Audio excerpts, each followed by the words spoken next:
This vehicle, the T55A, has been buffed recently, but were the buffs substantial enough to make it work? Well, today's replays are going to showcase the pre-updated version and showcase that you can still have really good results in this vehicle, and that was before it was buffed. So after it's been buffed, and we'll go over those updates to this vehicle, it's essentially just got some DPM buffs. It's also got increased penetration over the distances with this vehicle, so it's a little bit more in line with some of the other vehicles within the class, because of course the other tier 9 German medium premium vehicle slash reward vehicle is indeed a completely different vehicle, the KPZ50T. Now then, what does the T55A kind of have? Well, if you've ever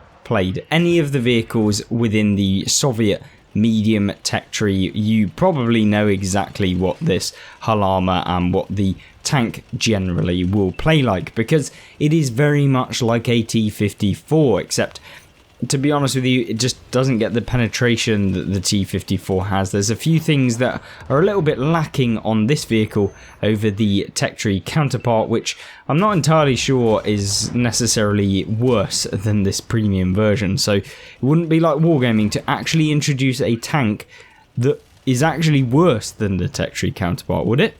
Well, this might be one of them. And of course, this vehicle is predominantly a vehicle that you will have to spend premium ammunition to really take advantage of. I realised it when I started playing that actually like the penetration on the standard rounds at tier 9 is not particularly great, so you do have to fire some premium in this vehicle. But remember, it's probably not a vehicle that is too OP, and remember also that you probably don't want to be playing this vehicle either if you're having to spend so much on ammunition, because it's not a premium vehicle. It will not earn you extra silver, at least from what I believe. I'm pretty sure it's just a standard tank, but a tier 9 kind of premium version that you can pay for. So it's just a tier 9 you can pay for with real money. It doesn't give you any of the bonuses like the extra silver that you can get on some vehicles. Now, one good thing you're seeing here is us going for the tracks of the enemy Cobra. You see us go for it again, just pre-aiming where his tracks are going to be when I fire, and of course managing to double track him within a short period of time because of the reload of this vehicle, and coming out pretty nicely. So we try and go up onto this ridge to be able to get a shot onto the CS that's in the central area. For some reason, the T95 on the enemy team thought it was a great idea to YOLO like 5 tanks on less than 400 hit points. Unfortunately, we hit a bump there, or we went over the ridgeline and the momentum actually took us with us, or took the tank with it, and of course ended up kind of making our shell miss. Now, I should have probably thought about that before doing it, but nonetheless it happened. So one thing that you're about to see is something that you have to do with the T55, and that's just be very mindful of where your opponents are. Because if you don't keep the gun firing, this tank is pretty trash. Like, you have to maintain the rate of fire with this vehicle. If you are a player that loves sitting at the back, this tank is not for you. You will just have terrible games. It's just not a good kind of passive tank to just be sat around, because although it's really accurate and you can push forward and you can get damage, it's very painful in a lot of situations where you're kind of wanting to push forward, you're really wanting to make an impact, and sometimes if you're trying to snipe from the back, it just isn't going to work.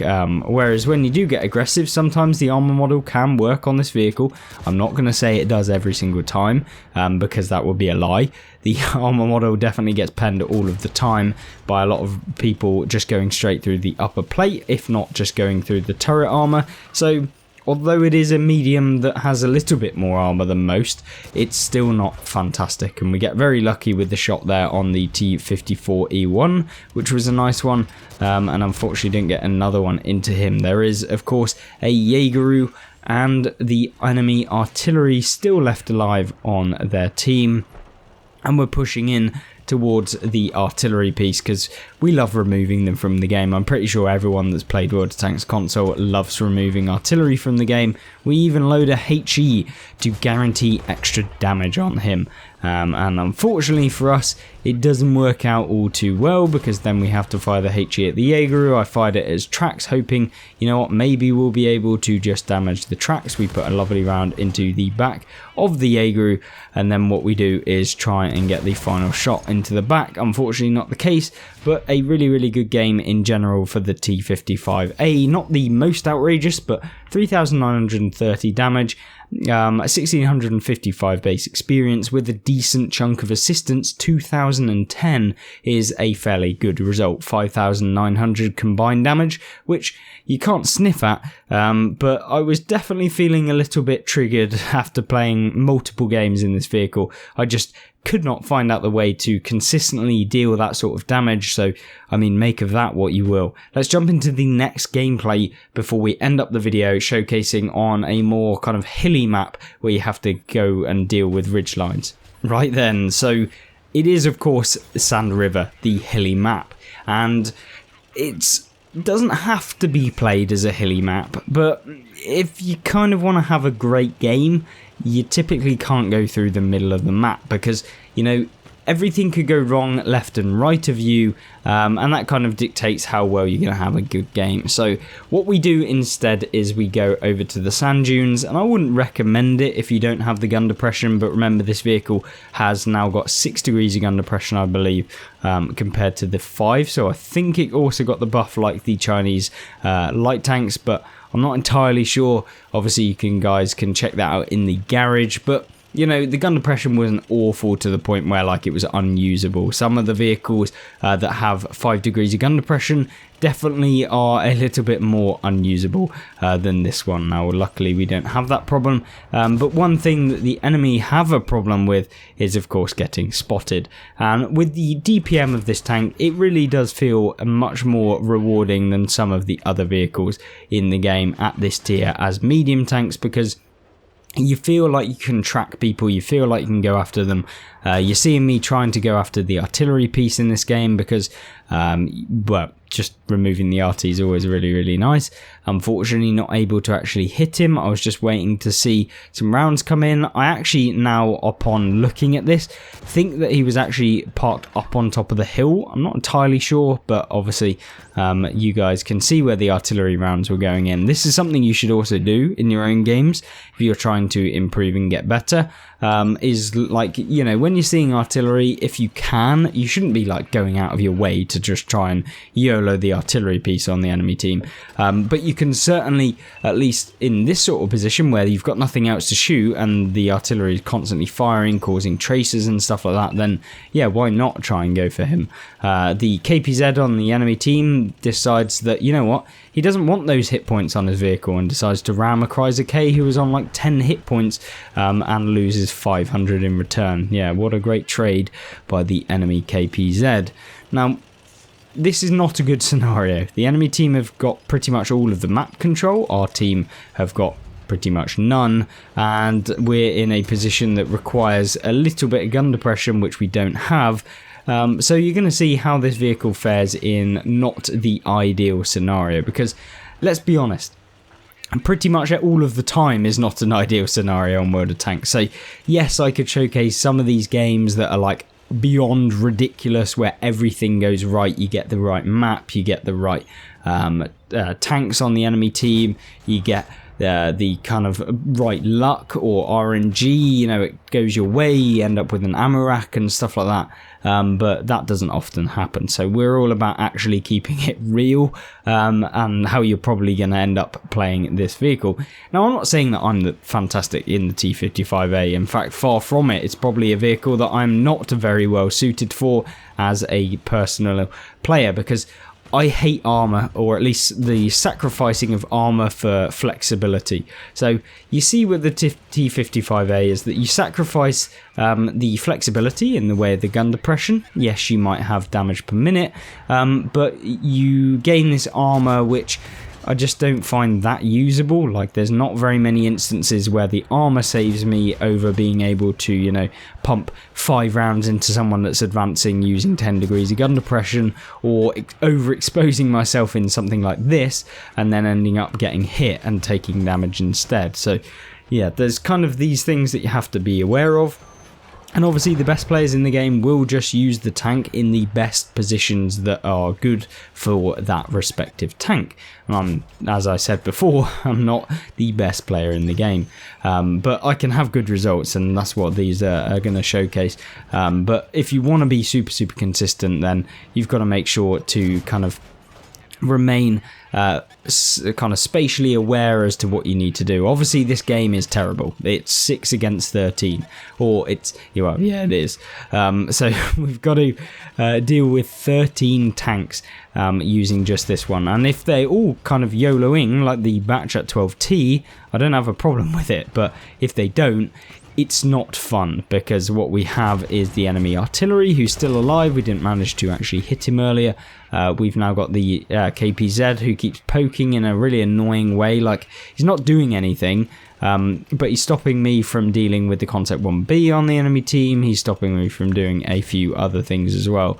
So what we try and do here is just bait the KPZ into kind of thinking that we're trying to retreat or something and getting in an easy shot against us. The Emil 2 on the enemy team does actually indeed push up. We shut down the KPZ, which is good, exactly what we wanted. And then now this Emil 2 needs to go, because if he is able to fully reload or something like that, then that could be catastrophic. We also need to be very careful that we don't get hit by any of the TDs and stuff that could also be over here. And I understand that the Emil is probably not fully reloaded, so he's going to have 1 or 2 in the magazine. We bounce around, which is nice, but then the artillery piece, of course, hits us in the back. I'm saying absolutely not, Emil, and unfortunately for us, it's looking absolutely terrible. We've lost all of our hit points. That was probably the big misplay of the game, just trying to go in after the Emil. Maybe it would have been worth going backwards out past the hill and trying to deal with the Stone Cold and the Tank Destroyer, who's in the central area of the map. You know, this is all stuff in hindsight, which is so much easier afterwards, but yeah, maybe that would have been the better play. And these are sorts of things that you should be thinking about in your own games. You know, you've got to be very critical of your own gameplay if you want to like learn from it and actually kind of be the best player that you possibly can. And that's kind of what I've been trying to work towards. Obviously recently I've been playing a lot more of World of Tanks, so I've been able to consistently deal more damage. Obviously playing the game helps. In the last maybe 3 or 4 months I've been playing a hell of a lot less than I used to, but I actually enjoyed jumping on and playing some games. We were averaging about 4.8 thousand WN8 or something, playing the tier 9 and tier 10s that we've seen recently on the channel, so you know, fairly decent gameplay, and I was definitely enjoying it. You're seeing us just trying to go after the Concept 1B here, and we've actually pulled back the score pretty nicely. You know, it was 6 against 13, it's now 3 against 7, so they've thrown away 6 and we've lost 3. But remember, I've lost a lot of my hit points, and at this point now I realise that the Stone Cold is going to be coming. We actually end up behind this hill area, and now we have to deal with this Stone Cold. He does fire, he's obviously a 2-shot autoloader, and of course, me being the bot and under pressure, decides to auto-aim, which was a terrible decision and not one you should be doing. The Progetto on my team, I'm hoping he will support me at least with the Stone Cold, who's now decided he's going to YOLO, and we put a round into him, and unfortunately he does pen us with that second round, but he gets quickly shut down by the Standard B, even not the Progetto. And yes, we end up actually losing the game. So let's jump forward to the defeat screen. I know a little bit of a spoiler there, but here you go. Here is the defeat. Unfortunately, I was kind of disappointed with that one, but we picked up 4,470 damage, 3 enemies destroyed, came second on the team. The Standard B on our team did 5,200 damage, so really big congratulations to him. And of course, both of us combined probably did more damage than the entire team combined, because, you know, 2 players doing more damage than 13 is probably not good, but I mean, I'd take it. It gives me a good replay for YouTube. So yes, the T55A, such a strange one. Would I recommend you going out of your way to purchase this vehicle? Hell no. It is very weird. It's not particularly amazing, and if I wanted a vehicle like this, I certainly wouldn't purchase it. I would just go towards the T54 and the Object 140. I think you'd have more fun playing those vehicles anyway, because ultimately you don't have to pay for them, so they're free. Your wallet's a hell of a lot happier, and in general, they're probably better tanks actually, tier for tier. So, you know, make of that what you will. And of course, thank you very much for watching. Don't forget to check out some of the other videos and gameplay and tank reviews that have been shoved into this massive gameplay and tank reviews playlist. There's tons and tons. You can just scroll through and find whatever, pretty much any tank on the game at this point. Bar the ones I don't own, things like the Jaeger I haven't got, but I will be working towards them, and like the previous video that we've done on the Leopard 1, you'll be able to see that too. So yes, hopefully we'll be able to get the Leopard 1 very, very quickly, and I hope you'll join me in the next video coming soon. Goodbye.